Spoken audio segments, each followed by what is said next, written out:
Grabe mga tol, no? Sobrang puti ng buhangin, no? Talagang masasabi mo talagang ito yung version ng Boracay sa Cavite. Ito nga, Katungkulan Beach. Matatagpuan nyo lang dito lang yan sa may Marine Base. Ma'am, ganda oh. Oo. Meron din silang mga overnight staying. And yung entrance nung Katungkulan nasa 100 pesos lang. So, sobrang may enjoy nyo na yung dagat dito mga tol. Hindi siya ganun kalalim, hindi rin siya ganun kababaw. Sakto lang talaga. Yan. Yung base ng ng Marines. Then ito yung pinaka public area ng Katungkulan.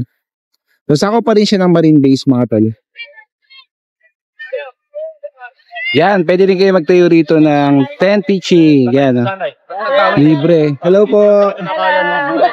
Yan. Sa Buyaw. Magkano yung cottage doon?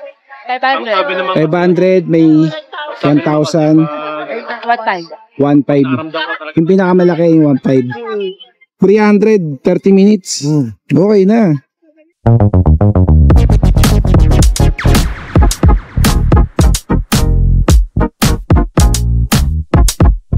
Welcome sa bago nating episode.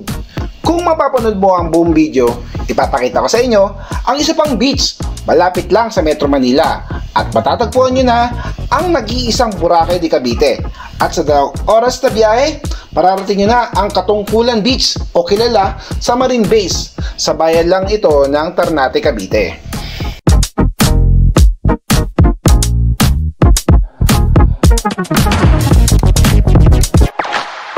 Marami talaga magagandang lugar na nag-aantay lang para mapuntahan natin. Kaya ngayong araw, ito ang magiging destinasyon natin. Kaya piliin mo ang Pilipinas. Let's go!